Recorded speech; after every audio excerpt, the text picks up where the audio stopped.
अच्छा जी, नेक्स्ट है G forms of collective behaviour. ठीक है, कलेक्टिव बिहेवियर तो आपने देख लिया है, कि समझ लिया है कि कलेक्टिव बिहेवियर क्या होता है। अब उसकी फॉर्म्स पे आ जाए, उसकी सूरतें या शक्लें, ठीक है, कौन कौन सी हो सकती हैं। ब्रॉडर उसकी 3 टाइप्स बताई जा रही हैं। एक होता है क्राउड बिहेवियर, फर्दर इसकी टाइप्स अलग हैं। फिर मैस बिहेवियर होता है, इसकी फर्दर टाइप्स अलग हैं। फिर पब्लिक एंड पब्लिक ओपिनियन है, इसकी भी फर्दर टाइप्स अलग हैं। तो बेसिक कलेक्टिव बिहेवियर की बेसिक जनरल जो है ना, ये 3 टाइप्स हैं। अब इन पे एक बात आपने याद रखनी है, चूंकि ये तीनों कलेक्टिव बिहेवियर की शक्लें हैं, तो कलेक्टिव बिहेवियर की जितनी कैरेक्टरिस्टिक्स हमने पीछे डिस्कस की हैं, समझी हैं, समझने की कोशिश की है, वो इन तमाम के ऊपर कहीं ना कहीं किसी न किसी पॉइंट ऑफ व्यू से अप्लाई होती हैं और आप कर सकते हैं। ठीक हो गया।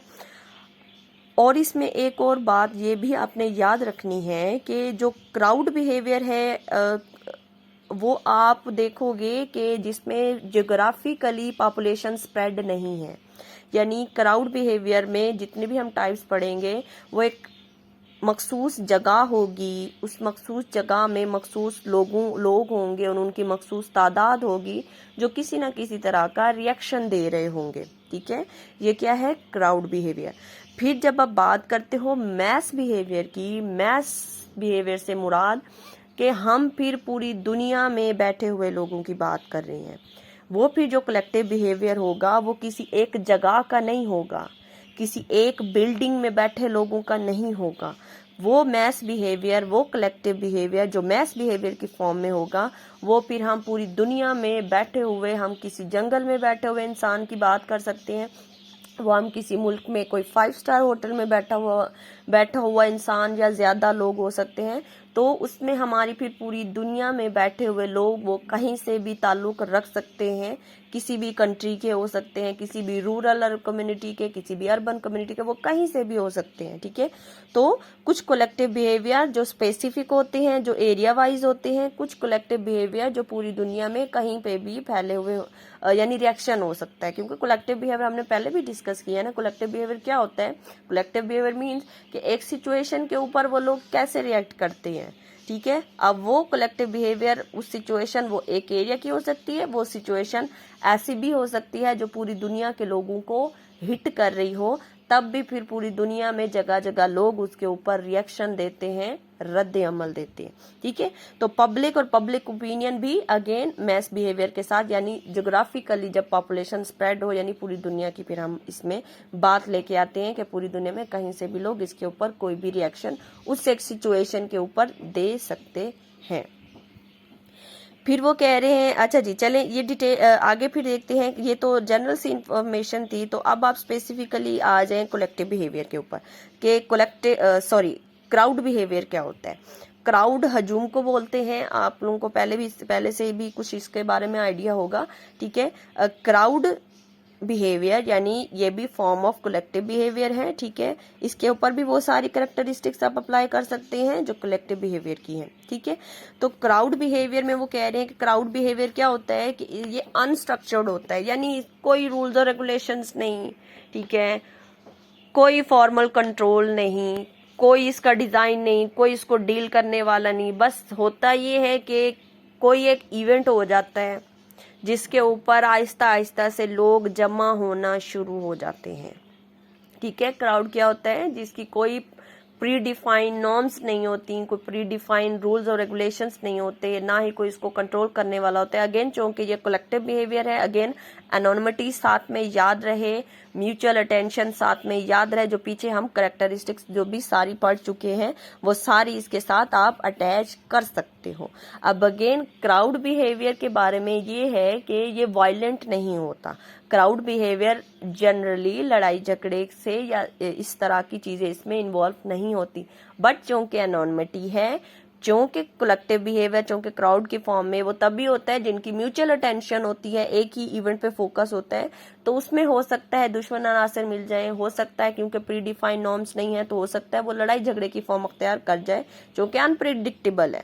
ठीक है, तो हो सकता है ये लड़ाई की फॉर्म अख्तियार कर जाए, बट जनरली क्राउड इस फॉर्म का नहीं होता। आप देखें छुट्टी टाइम पे आपके कॉलेज के छुट्टी टाइम पे रश होगा, बस स्टॉप पे देखें रश होता है, बाजार में सेल लगी हुई है तो आपको रश मिलेगा, शाम के टाइम पे जब सब्जी खरीदने का टाइम होता है तो आप मोस्टली देखोगे रश होता है। तो ठीक है, तो क्राउड किसी भी फॉर्म का हो सकता है और वो यूजुअली फाइट वाला, वायलेंट, लड़ाई झगड़े वाला नहीं होगा।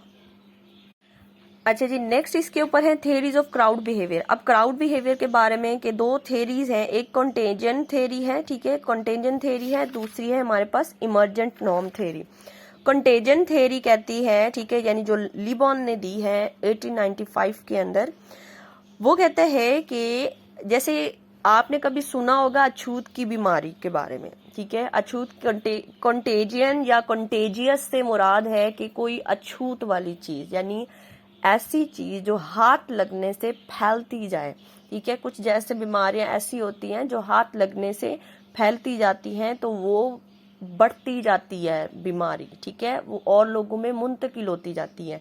तो कंटेजियन थेरी फिर उसी आइडिया से निकली है कि जैसे एक बीमारी है जो वो हाथ लगाने से फैलती जाती है, छूने से फैलती है, तो कंटेजियन थेरी भी यही कहती है कि जो क्राउड बिहेवियर होता है, ठीक है, कोई भी एक इवेंट हो जाता है, कोई वाकया वकू पजीर होता है तो पहले कम लोग वहां पे जमा होते हैं, फिर वो जब 5-10 खड़े हो गए हैं फिर उनकी देखा देखी और लोग जमा हो जाते हैं, वो पूछने के लिए कि क्या हुआ, क्या हो रहा है, ठीक है, या कोई हेल्प की जरूरत है। अगेन वो हम देखेंगे क्राउड बिहेवियर है किस चीज का, एक्सीडेंट का हो सकता है, कहीं पे आग लगी हुई है वो हो सकता है, कहीं पे बम ब्लास्ट हो गया है वहां पे हेल्प करने के लिए लोग जमा हो गए हैं, ठीक है, तो वो किसी भी चीज का क्राउड बिहेवियर हो सकता है, ठीक है। तो कंटेजन थ्योरी क्या कहती है कि कोई भी एक इवेंट जब होता है तो उसके ऊपर पहले कम लोग होते हैं, फिर जैसे जैसे उनको देखते हैं लोग और खड़े होते जाते हैं, फिर और मजीद जमा होते जाते हैं, फिर और मजीद जमा होते जाते हैं,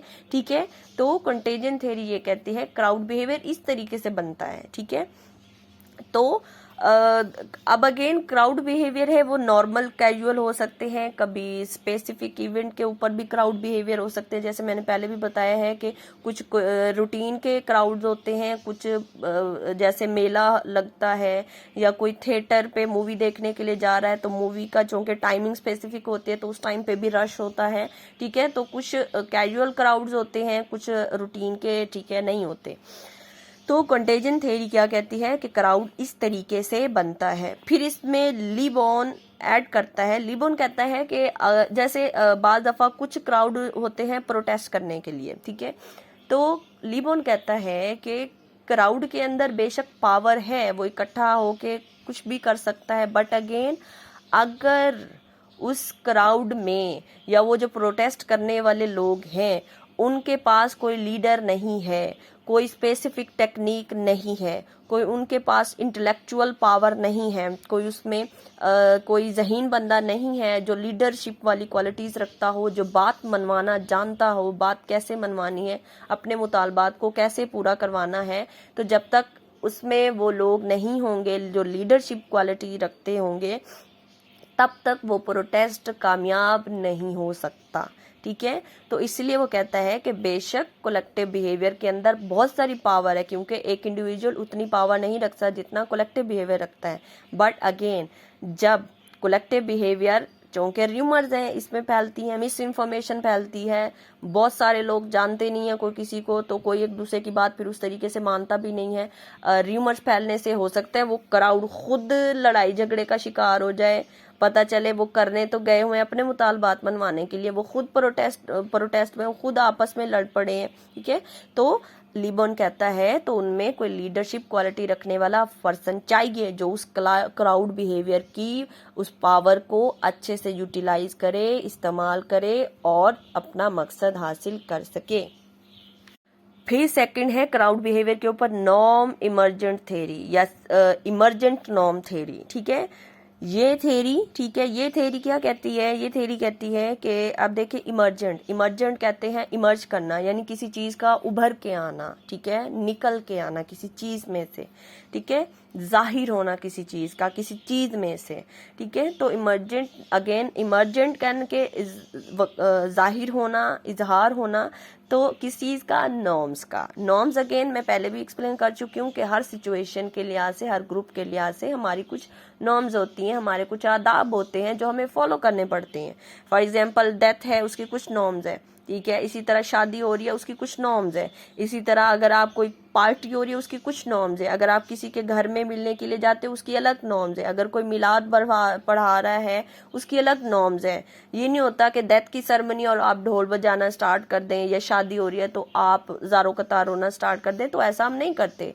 क्यों? क्योंकि हर चीज़ की कुछ आदाब होते हैं, कुछ नॉर्म्स होती हैं, कुछ रूल्स और रेगुलेशंस होते हैं। तो जब जब हम उन ग्रुप्स का पार्ट बनते हैं तो तब तब हमारे ऊपर लाजिम होता है उनको फॉलो करना। आप उस ग्रुप का पार्ट ना बने तो आपके ऊपर लाजिम भी नहीं होता उसको फॉलो करना, ठीक है। तो बात क्या हो रही है? कलेक्टिव बिहेवियर की, ठीक है। इमर्जेंट टर्म थ्योरी ये कहती है क्योंकि प्री प्लान नहीं होता क्राउड बिहेवियर, ठीक है। इसकी कोई नॉर्म्स पहले से नहीं होती प्री प्लान, ठीक है। बट अगेन फिर भी कुछ ना कुछ आदाब होते हैं। हम वहां पे जाके फाइट करना, किसी को अब्यूजिंग लैंग्वेज यानी गाली गलौज देना, लड़ाई झगड़ा करना, किसी को मारना धारना हम नहीं स्टार्ट कर देते। अगेन कुछ ना कुछ नॉर्म्स, तौर तरीके जरूर होते हैं, लेकिन चूंकि मोस्टली ये अनप्लान्ड होता है, हमें नहीं पता होता कि क्राउड क्यों जमा होगा, यहाँ पे ये हो जाएगा, फिर ये हो जाएगा, फिर लोग जमा हो जाएंगे, फिर ये हो जाएगा, हमें नहीं पता होता कि आगे क्या होना है। तो इमर्जेंट नॉर्म थ्योरी कहती है चूंकि ये कुछ ना कुछ नॉर्म्स की बेस पे चलता तो है, तो इसलिए फिर उसमें जो कुछ पावरफुल लोग होंगे, जिनकी बात थोड़ी सी अक्लमंदाना लगे, लोगों को अपील करे, लोगों को अच्छी लगे, लोगों को सूटेबल लगे, तो वो जो चंद एक लोग होते हैं जो अपनी बात बनवाने की पावर रखते होते हैं, तो वो क्या करते हैं? वो चंद एक लोग मिलकर डिसाइड करके कुछ ना कुछ रूल्स और रेगुलेशन, कुछ ना कुछ नॉर्म्स बना लेते हैं। फिर उसी की बेस पे ही वो फिर क्राउड बिहेवियर आगे, ठीक है, वर्क करता है, ठीक है। इमर्जेंट नॉर्म थ्योरी ये कहती है कि उस ग्रुप के अंदर से ही नॉर्म्स इमर्ज होती हैं, नॉर्म्स आती हैं, नॉर्म्स बनाई जाती हैं, ठीक हो गया। और अगेन याद रहे क्राउड बिहेवियर टेम्परेरी होता है, प्री प्लान नहीं होता, प्री प्लान इसकी नॉर्म्स नहीं होती, ठीक है। तो जैसे ही मकसद खत्म, फौरन से ही क्राउड बिहेवियर खत्म हो जाता है। जैसे ही सब बच्चे अपनी डेस्टिनेशन पे उनको लेने आना स्टार्ट कर देते हैं छुट्टी टाइम पे, वो बच्चियां जाना स्टार्ट हो जाती हैं और वो आहिस्ता आहिस्ता क्राउड खत्म हो जाता है, ठीक है। जैसे ही फॉर एग्जाम्पल अगर कोई थिएटर पे मूवी देखने के लिए जा रहा है तो उस टाइम पे रश होगा, जिस टाइम पे मूवी स्टार्ट, फिर जैसे ही लोग मूवी खत्म लोग चले गए, यानी मकसद था, ग्रुप बना, मकसद खत्म, ग्रुप खत्म, यानी सॉरी ग्रुप नहीं, क्राउड बिहेवियर वो खत्म हो जाता है, ठीक है, क्योंकि ये टेम्परेरी होता है। और अगेन इसमें हमारे पास प्री डिफाइन नहीं है कि जी 10 लोग होंगे, 15 लोग होंगे, 20 लोग होंगे, 1000 लोग होंगे। अगेन ये उस इवेंट के ऊपर डिपेंड करता है, ठीक है। फॉर एग्जाम्पल कॉलेज के साथ रश बहुत कम होगा, बाजार में रश कम हो सकता है। हाँ, अगर कोई स्टेडियम में अगर कोई मैच देखने के लिए गया हुआ है तो वहां पे हजारों की तादाद में लोग होते हैं, ठीक है। हाँ, और इसी तरह कहीं पे एक्सीडेंट हो गया तो वहां पे चंद थोड़े से लोग होंगे, ठीक है। तो अगेन वो सिचुएशन टू सिचुएशन डिपेंड करता है कि हमारे पास जो है ना किस सिचुएशन का क्राउड बिहेवियर है और उसमें कितने लोग हो सकते हैं और वो जो है ना कब एंड होगा। अगेन मकसद खत्म, क्राउड बिहेवियर भी खत्म।